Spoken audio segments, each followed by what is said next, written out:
Round 12 of the 2003 GP4.1 season is upon us, and what a championship we're having so far. Etienne Jones, our championship leader, 4 points clear of Sean Sutherland at the top, but it is by no means over. With 5 races to go, and the most chaotic one of the year, of course, Ecuador is always absolute chaos on lap 1. The goal here really is to just survive lap 1 and hope the rest of the race goes well. It's only 4 laps, so it's a very long track, so don't miss it, because anything can happen. Even the person who starts last can win. And our top 2 in the championship are on locking out the front row. Etienne Jones getting the better of Sean Sutherland today. Simon Nathaniel qualifies in 3rd, with Michael Clark up in an impressive 4th place for his new Renault team, his 2nd race there, and what a great qualifying for him. Leo Goria qualifies in 5th place, just behind his teammate, with Kingsley Camisoto 6th. It's recently been announced that he'll be put against his teammate for the 2nd McLaren seat next season, as Con Skywalker will be heading to the 1st one. Miguel Rivera qualifies 7th, with Kingsley's teammate David Pano just behind him in 8th. Ben Jones, the irrelevant one, as we decided in the group chat, the Giovinazzi of the sim, qualifies P9. Shane Odiemi 10th place, Ronan McAndrew qualifies 11th, another great qualifying from him. Jordi Alvarez P12, Con Skywalker P13 after being announced at McLaren. He can relax a little now, I guess. Jono Sotzadel will qualify 14th place, McLaren's racing Leighton de Choutinier, both with disappointing qualifyings on the 8th row of the grid, with Alex Loldemex last time's race winner in Italy. What a great race that was, but he will only start 17th today. Tommy Toth alongside him, he will be hoping for more in the race. Daniel Duarte, the definition of mid, currently in a bit of a beef with David Richards, and Jay Himmel in 20th place, with both arrows on the back row. Shaquille O'Neal ahead of Brandon Liu once again. Let's go Big Shaq.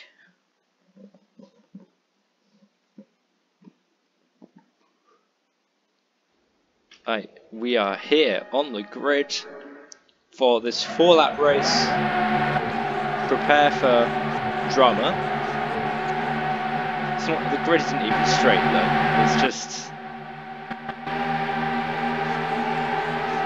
let's see who gets the better start then out of Sean and Etienne. This could be important. But will they come together in turn 1? Anything could happen here.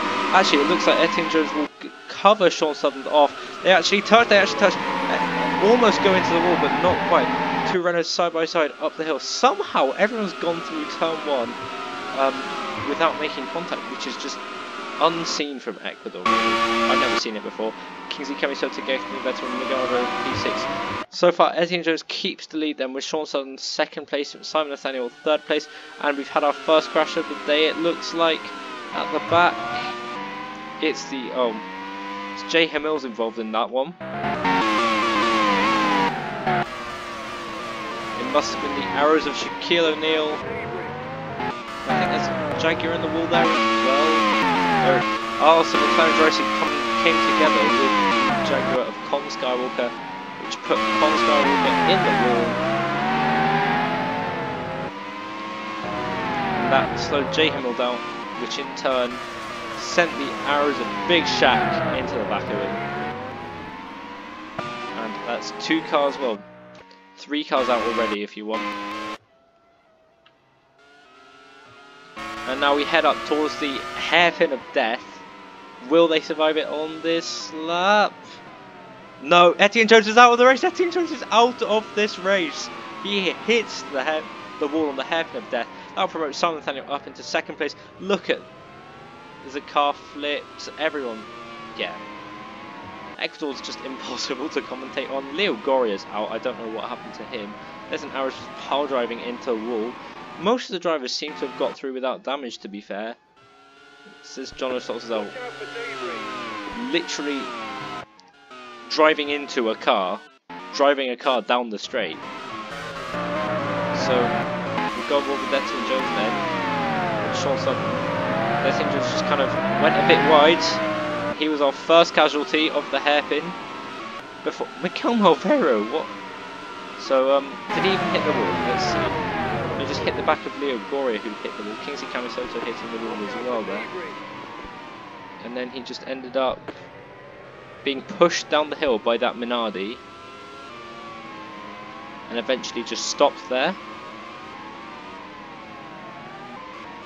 We'll see then. Michael Clark made it through okay. Kingsley Kamisoto was... But he tried to make a move into the hairpin. What? Not really a clever thing to do. And unsurprisingly, Leo Goria actually ended up flying a little bit. None of the cars around them got any damage actually somehow. There's the other McLaren of David Pano.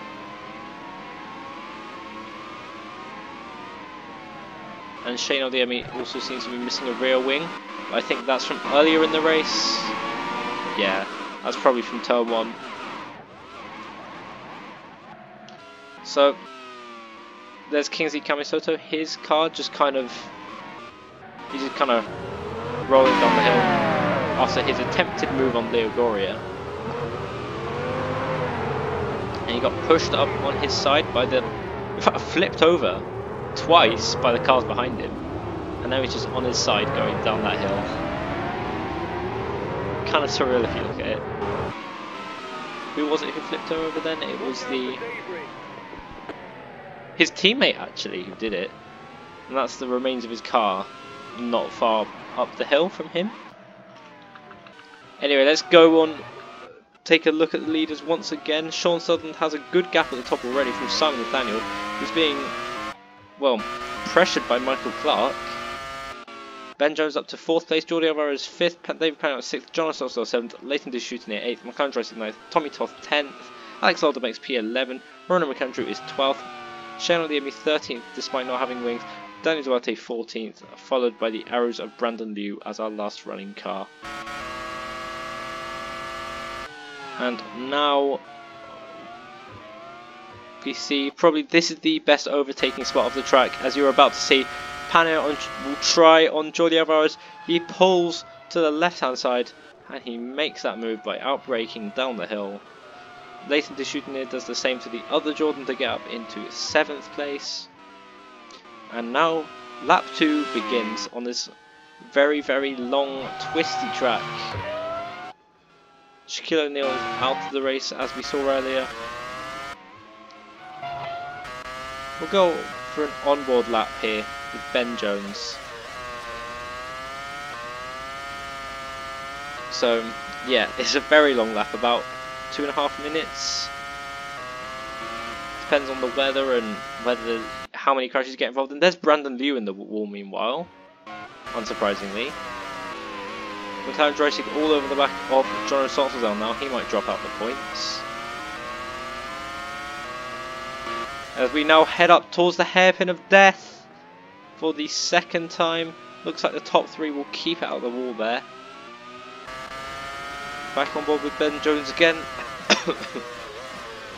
Will he avoid it? He'll actually touch the wall there, but lucky not to get damaged. McLaren Racing is completely spun round. That's a triple move for Alex Laudermax, who will just make the most of that opportunity of everyone getting stuck. Go on board with Alex Laudermax, who was running in 11th place, and that Jaguar getting stuck behind the Jordan and Toyota crushing. He's up to 8th place now. Oh, his teammate is in 4th. Under pressure from David Pano now. Possibly a move into here. David Pano decides it's not worth it. He'll just try again in the better overtaking spot later on, as we now have yellow flags for McLaren Dreisig, who is still trying to reverse his car around. And he's done it now. Took him a while though. Back on board with David Pano as he tries to make that move on Ben Jones. Here we go, up the hill. David Pano, will he try something? Ben Jones goes defensive. Won't make the move for now, but there's obviously this next big straight coming up as they come over the crest of the hill and back down the side of the mountain. David Pano will pull to the inside. It's going to be side by side heading into the corner. Pano will just about get it done. Almost clips the inside wall, but he is into 4th place. As Sean Sutton enters the pits, what's gone wrong for him? Electrical problem. Oh! He would be leading the championship after this race, but he's had to pit, and that does mean he'll be coming out way down the order now. And now this becomes a fight for the win. Simon Nathaniel against Michael Clark of all people, who could win in his 2nd race for Renault. Couldn't make this up. That's not a good place to make a move. Michael Clark wisely backs out of that one.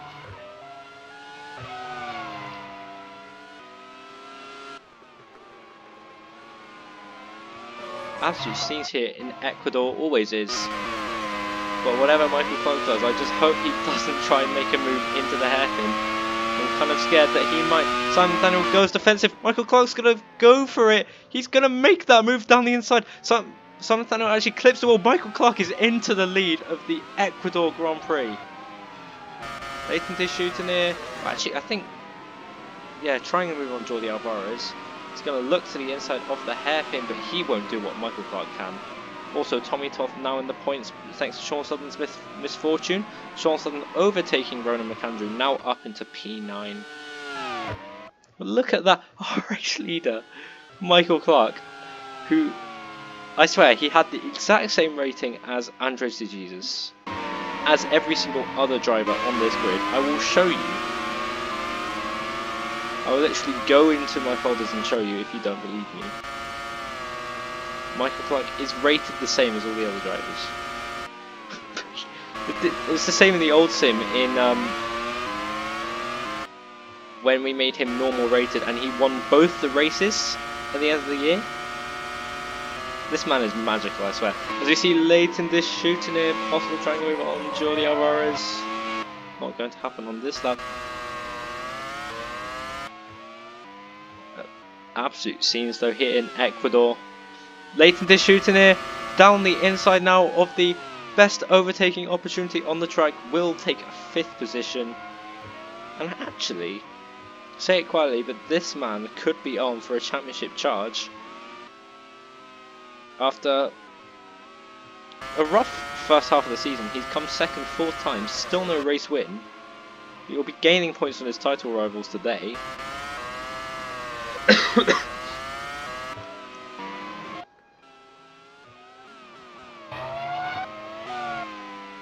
Another quietly good finish here is on for Ben Jones as we start the final lap of the Grand Prix. He is in 4th place. Alex Loldemex is also looking to make a move on that Jordan of Jordi Alvarez. Not there. Not that quick left-hander, as it can get quite dangerous. Can Michael Clark handle the hairpin of death for the final time this race? Yes, he will. He will get through without a single problem. So will Simon Nathaniel. He is falling back a little. David Panayot gets very close to the wall there, which should be okay for him. So Alex Loldemex pressures Jordi into clipping that wall. He will go down the inside. Jordi Alvarez down to 7th place, while Alex Loldemex takes 6th.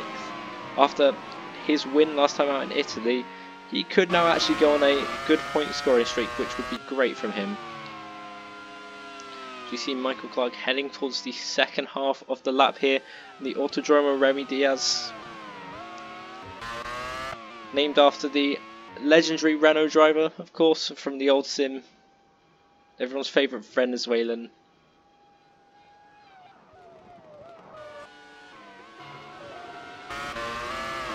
There's yellow flags. It's Daniel Duarte again. This guy can't finish a race. Honestly, what's he done? Electrical problem. Oh, suspension failure even.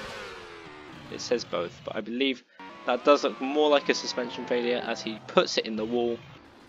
Bounces right into the middle of the track. Not the cleverest thing, but they're through.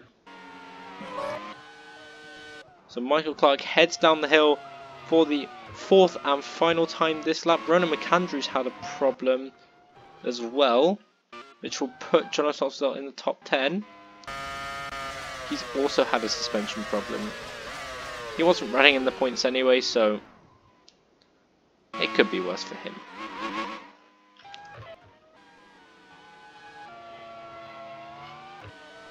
And he moves into this final corner. Tommy Toth is now in the points, all over the back of Jordi Alvarez, who actually has a lockup. Tommy Toth could be looking at a last-minute move for 7th place here. But Michael Clark has won the Ecuador Grand Prix. Amazing from him. Absolutely, you couldn't make it up, honestly. I love you, Michael Clark. Simon Nathaniel, David Panner will complete the podiums. That's Simon Nathaniel's first podium in the sim. Benjo's 4th, Leighton Jr. 5th, Alex Oliver makes 6th, Jordi Alvarez will keep 7th place, and Tommy Toth, our final point scorer. A very important podium as well for David Panner as he hunts to keep that McLaren seat instead of Kingsley Kamisoto. Can he do enough to convince Ron Dennis to let him stay? We'll have to take a look. So here's the final race results. Michael Clark, our race winner. Man, I can't. I love this game. I am, of course, a massive Michael Clark fan. As much as I'm unbiased.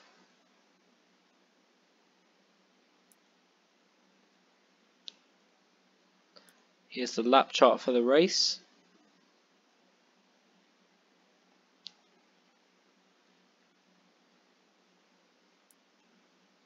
And the fastest lap goes to Sean Sutherland with a 2:12.791. Thank you very much for watching. We will see you at the next race for just 4 races to go now. And Etienne Jones will stay in the lead of the championship, but the 2 Ferraris are closing in on him. Can he hold on until the end of the season? We'll have to find out.